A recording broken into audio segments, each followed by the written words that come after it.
ഓം നമ ശിവായ. ഞാനിപ്പോൾ നിൽക്കുന്നത് കോട്ടയം ജില്ലയിലെ വൈക്കം നഗരഹൃദയത്തിൽ സ്ഥിതി ചെയ്യുന്ന പ്രസിദ്ധമായ ശിവക്ഷേത്രമായ വൈക്കം മഹാദേവ ക്ഷേത്രത്തിലാണ്. പരശുരാമൻ സ്ഥാപിച്ച കേരളത്തിലെ 108 ശിവക്ഷേത്രങ്ങളിൽ ഒന്നാണ് ഇത് എന്ന് കരുതപ്പെടുന്നു.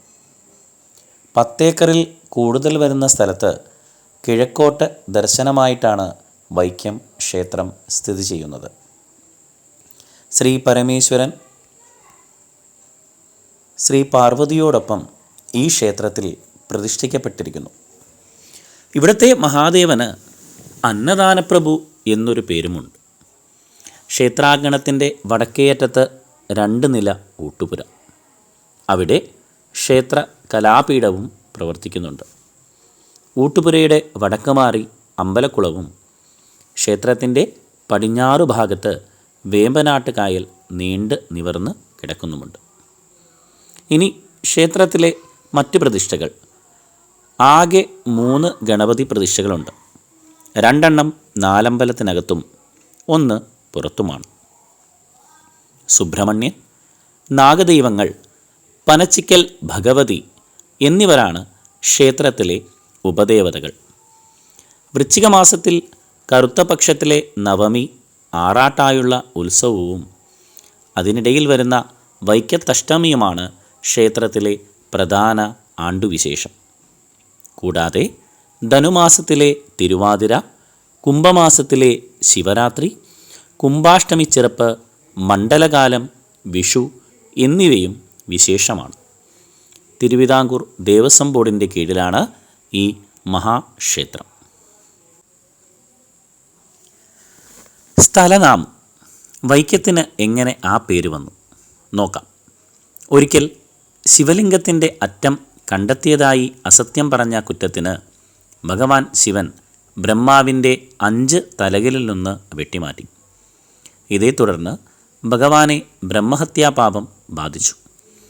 ഇത് പരിഹരിക്കാനായി അദ്ദേഹം ബ്രഹ്മാവിൻ്റെ തലയോട്ടിയും കയ്യിലേന്തിക്കൊണ്ട് പാർവതീദേവിക്കൊപ്പം നാടു മുഴുവൻ നടന്ന് ഭിക്ഷയാചിച്ചു.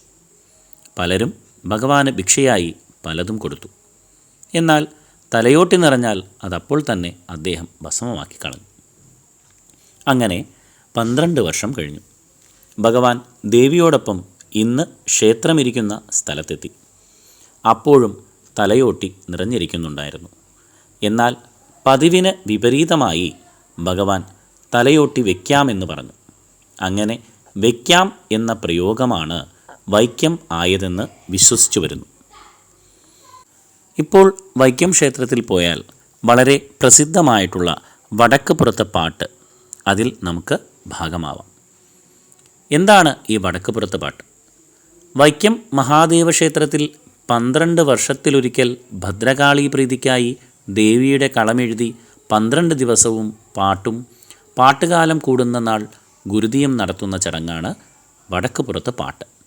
എന്താണിതിൻ്റെ ഐതിഹ്യം? പണ്ടുകാലത്ത് വൈക്കം ദേശത്ത് ഭയങ്കരമായ വസൂരി ബാധയുണ്ടായി. വസൂരി ബാധിച്ച് നിരവധി ആളുകൾ മരിച്ചുപോയി. വടക്കംകൂർ രാജവംശത്തിൻ്റെ കാലത്തായിരുന്നു ആ സംഭവം. അന്നത്തെ വടക്കംകൂർ രാജാവ് ഇതിൻ്റെ കാരണമന്വേഷിച്ച് ഒരു ജ്യോത്സ്യരെ സമീപിച്ചു.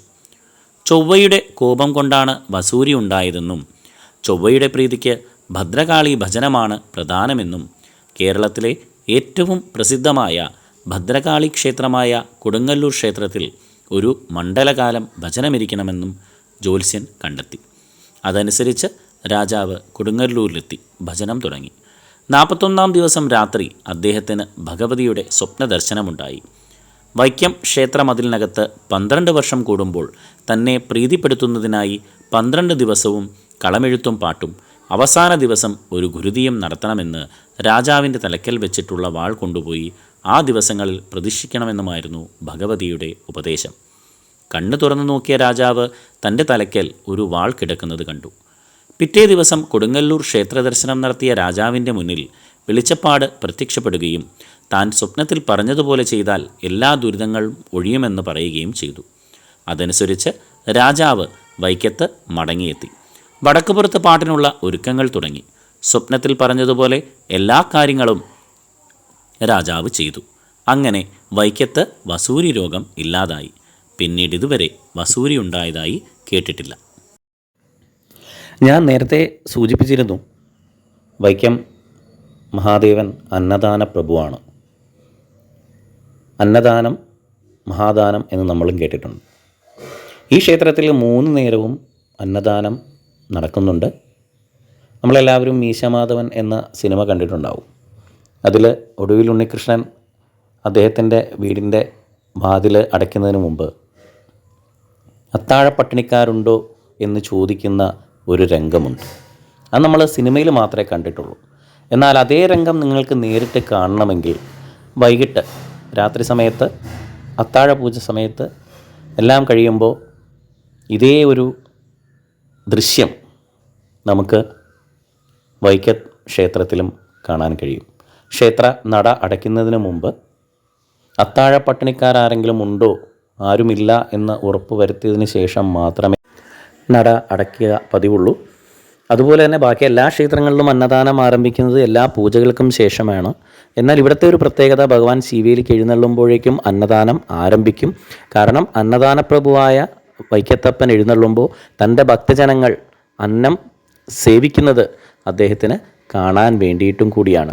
എൻ്റെ തൊഴുത് തെരച്ചിറങ്ങുമ്പോഴേക്കും അവിടെ മുന്നിൽ തന്നെ സേവാഭാരതിയുടെ നേതൃത്വത്തിൽ കുടിവെള്ള വിതരണമുണ്ടായിരുന്നു. എന്തായാലും അതിലും പങ്കെടുത്ത് ഭഗവാനെ മനസ്സിൽ സ്മരിച്ചുകൊണ്ട് അവിടെ നിന്നും ഇറങ്ങി. എല്ലാവരെയും കാത്തുകൊള്ളണേ വൈക്കത്തപ്പ എന്ന പ്രാർത്ഥനയോടുകൂടി ഞങ്ങൾ തിരിച്ചിറങ്ങുകയാണ്. യാത്രകൾ അവസാനിക്കുന്നില്ല. ഇനി എങ്ങോട്ടാണ് എന്നുള്ളത് നമുക്ക് അടുത്ത വീഡിയോയിൽ കാണാം.